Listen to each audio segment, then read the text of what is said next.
And let's continue with this, the first chapter of The Face in the Frost by John Bellairs. Prospero stood under the lamp, staring out into the moonless night. At first, he saw only vague shapes, some darker than others, but before long he became aware of a small figure standing halfway down the flagstone walk. As Prospero watched, the figure raised a threatening arm and spoke in a deep voice. "Kill them all!" At this, Prospero did a strange thing. He began to smile. His long, wrinkled face, which had been set in a tense frown, was now creased by a delightful grin. "Kill who all?" he asked in an amused voice. "All those blasted, pesky, nitty insects," the figure roared. "If yellow light attracts moths the size of horse blankets, why don't you get a purple lamp or a green lamp? At least let me smash the one you have." Still grumping, the person on the walk came forward until he stood in the light. Prospero saw a short, burly, middle-aged man with a close-trimmed dark red beard.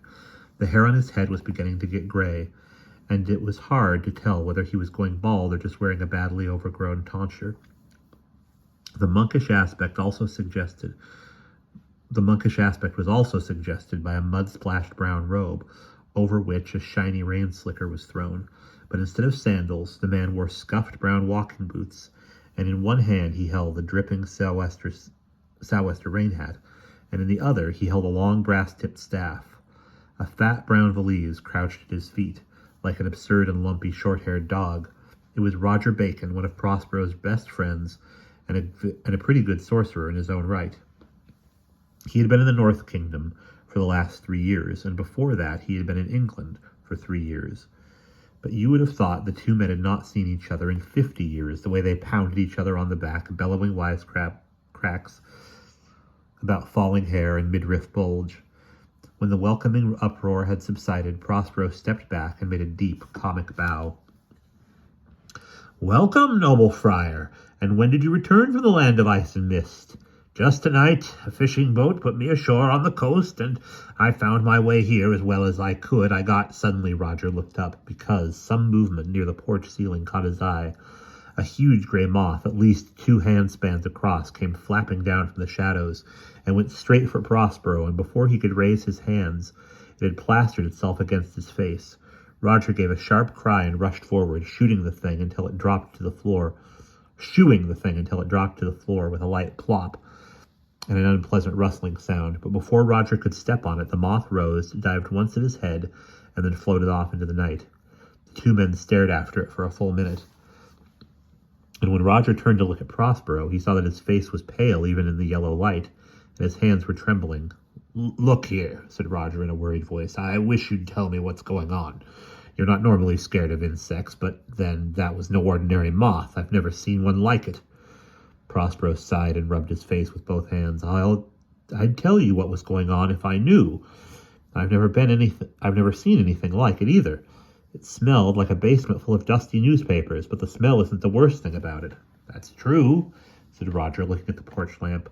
"It never came close to me, and I was scared of it. Well, it's just more of what I felt when I got here 2 hours ago, and..." Prospero stared at him. 2 hours ago? Why didn't you come in?" Roger took a deep breath and let it out slowly.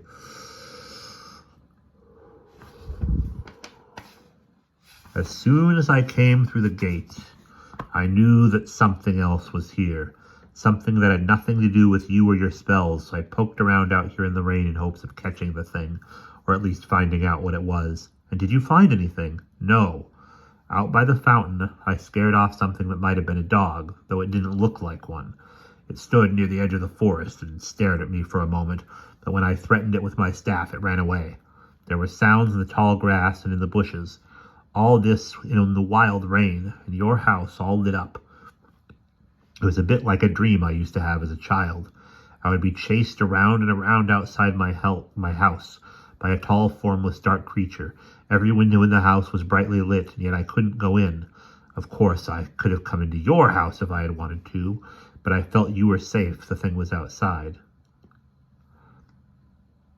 "It has been inside," said Prospero grimly, and now it was Roger Bacon's turn to stare. Prospero decided, right then, that a little false courage was needed. Otherwise, the two of them would spend the rest of the night looking in closets and under tables. "Come on inside," he said. "The ghastly gremlin is gone, at least for the time being, and we have a lot of talking to catch up on. It's getting chilly, so why don't you start a fire and I'll go downstairs?" He paused and laughed. He was not frightened now, and he was genuinely amused at himself. Roger naturally still looked puzzled. "Never mind," Prospero went on. "I'll explain later. Anyway, as I was saying, I'll go downstairs and get a bottle of good red wine and some of that 100-year-old brandy you had the last time you were here, and we'll see what we can do to that large Cheshire cheese in the kitchen. How does that sound?" "Fine," said Roger, and he started to take off his heavy raincoat. Before long, the two of them were comfortably planted in two large, sagging easy chairs, drawn up before a warm fire, which sometimes burned bright sea green or deep cobalt blue because of salts that Prospero had thrown onto the logs. Between the chairs was a small octagonal table holding a dusty green wine bottle, a rapidly diminishing half-wheel of cheese, and a plate of crackers. Roger Bacon had been telling about some of his more notable successes in England, and now he began to tell with equal delight some stories about his more egregious failures. "And so I went to work on a brazen head that was going to tell me how to encircle England with a wall of brass and keep out the marauding Danes and other riffraff. I think something went wrong when I didn't put enough yellow regulus of phosphorus in, or maybe there was too much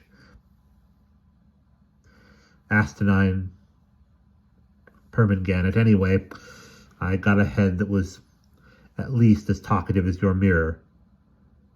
"I heard that," yelled a voice from upstairs. "You be quiet," Prospero shouted over his shoulder. "Why don't you go watch late movies or something?" There was silence upstairs, followed shortly by a muffled sound of bird imitations. "Anyway," Roger went on, munching a piece of cheese, "the head did talk a lot, but unlike your mirror, it was deaf as a brass post," put in Prospero helpfully. "Yes," muttered Roger, giving him a dirty look. "You might say so. Well, I asked it how to make a brass wall to encircle England, and it said, 'Huh? Brass wall,' I said. 'B as in bryophyta.'" "Bryophyta?" Prospero asked. "Yes," answered Roger testily. "Mosses and liverworts." "I hate liver," said Prospero. As well you might," said Roger in a quiet, despairing voice. "As well you might. But, be that as it may, I spelled it out. R, as in rotogravure process." He waited as Prospero, who was biting down hard on his pipe to keep from laughing, did not interrupt. "A, as in Anaxagoras. S, as in simple Gladys, and S, as in Smeed Jolly, the only basketball player in history to make 4 errors on a single played ball." "And what did the head say?" "It said umph or something like that, and then it started to rattle off a long formula, which I may have copied wrong, or maybe the head didn't know what it was talking about. At any rate, when I chanted the formula next day down by the seashore, I heard a sound like crumhorns and shawns, and behold, all England was encircled with an 8-foot wide hall of glass." "Glass? Plain ordinary glass?" "Yes, and not very good glass at that. Paper thin and full of bubbles and pocks. The first boatload of Vikings that came over the wall went up and turned around and went back because it was a sunny day and the wall glittered wonderfully. But the next day, when they came back, it was cloudy. One of them gave the wall a little tap with an axe, and it went tinkle, tinkle, and now there is a lot of broken glass on the beach. Not long after that, I was asked to leave." Prospero could not think of anything adequate to say, so he suggested that they break out the brandy and cigars. They talked on into the night, and the large candle in the corner, shaped like the head of a mournful monk, got sadder and sadder looking. But as the candle got scowlier, the two men became more delighted and talkative, so that Prospero finally felt up to telling Roger about the cloak in the cellar. Roger listened with a concerned and sometimes frightened look on his face, and when the story was over, he put his brandy glass down and waited a bit before he spoke. "You don't mention the moth, but I suppose that neither of us has to dot such a large I. Has anything else happened?" Prospero nodded. "Last night I dreamed that I was still in bed, but wide awake, staring at something near the foot of my bed. I stared for a long while at the vague shape, and I gradually made out the form of an old man standing there, When he came forward into the moonlight, I could see that he was watching me with a scornful smile. It was a cruel, cynical face, the arrogant face of a man who was secure in some superior power or knowledge. Without saying anything, he went to the window, which was bright with the light of a full moon, and then he began to write on the window pane with his index finger, and it seemed to me that each stroke of his finger cut into the glass like a diamond. For some reason, although the words glowed with a silver light, I couldn't get any meaning out of the writing.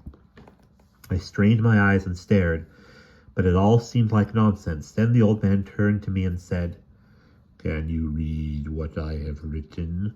When I said I could not, he laughed, a low, mocking laugh, and his whole face contorted in a contemptuous sneer. "That is unfortunate," he said in a cold voice. "You will suffer because of your ignorance." At that point I woke up. The room was bright with moonlight, but of course there were no words on the window, and as far as I could tell there was no one in the room, so I went back to sleep. I'm not sure how long I slept, but I was awakened by the sound of someone tapping on my window.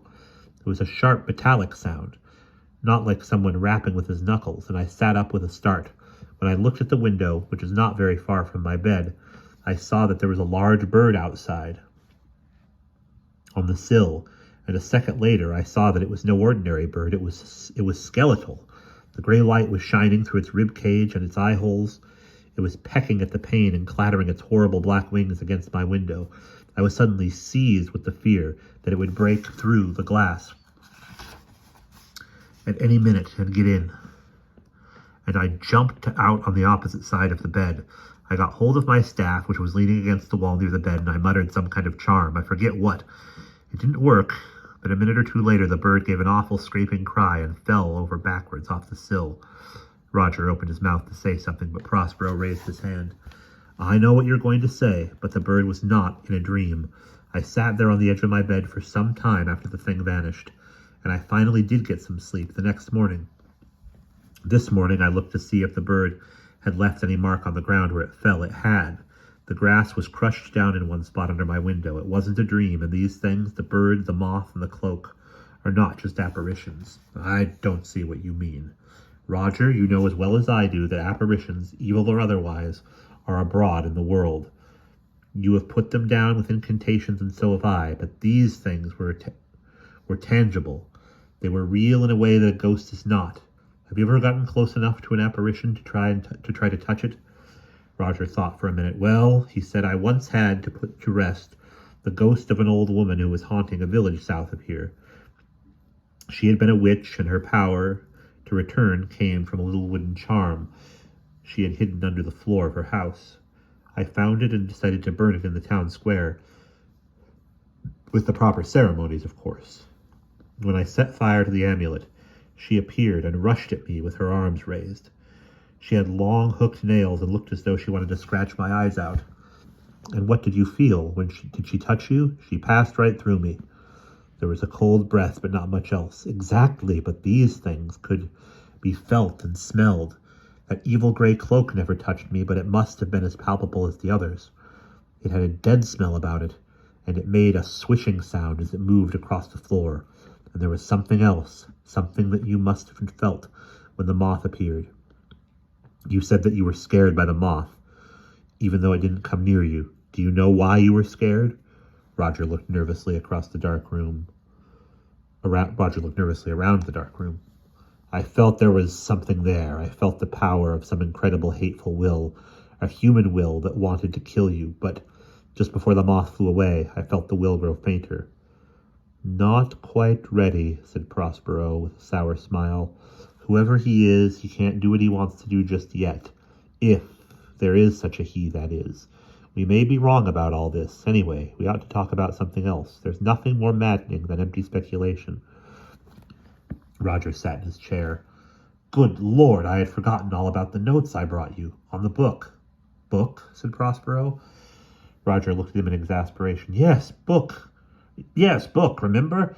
Just before I left England, you asked me to trace that book, the one written in the cipher that no one had been able to crack. Well, you were right. That book has been in England and may still be there, for all I know, though I couldn't locate it. It had been in several castle libraries and was mainly thought of as a curiosity.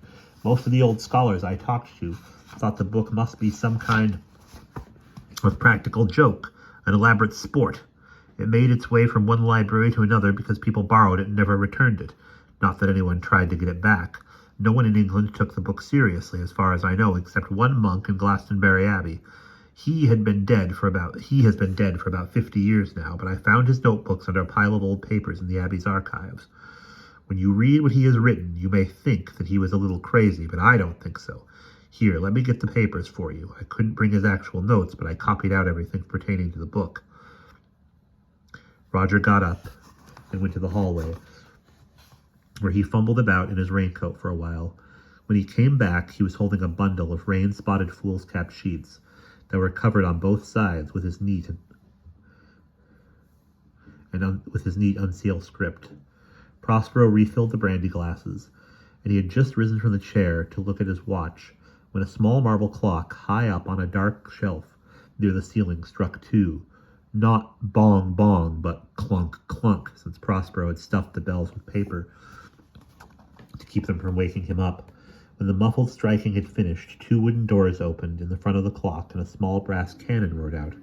The spring-action barrel fired 2 metal pellets, which flew across the room into the open mouth of a bust of Aristotle. The philosopher's eyes blinked red twice as the pellets went down his throat. Gulp, gulp, ping, ping. Roger stood staring at the spectacle. I don't think, Prospero, he said, that one should attribute a very high degree of reality to your house. The clock is altogether too real, said Prospero. I think I will have to stuff Aristotle's mouth with paper. You might try winding up the clock, said Roger. Oh, I know, said Prospero, deadpanning. What would the clock think? The 2 men sat down again in the easy chairs. Prospero had brought a large floor candelabrum from the other room, and had placed it in between the 2 chairs. Now he began to read by the wavering shadowy light. He mumbled the first few lines on the first page to himself and looked up. This seems to be a very thorough description of the book. Is it from a catalogue of some sort?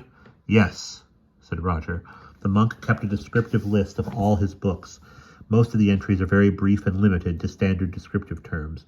But this note is quite elaborate, and it certainly goes beyond the kind of thing you'd expect to find in a book list. The rest of the material you have there I copied from a diary he kept. I didn't include anything that did not pertain to the book at first. There are just a few scattered notes, but later he writes about the book obsessively. You will see why. You do know how to arouse curiosity, said Prospero, smiling. Why don't I read this aloud? I hate long silences as much as you do. We both enjoy being read to. Very well, said Roger, sitting back. Anyway, I haven't read the thing since I was in the archives at Glastonbury. Read on. And we'll pause there.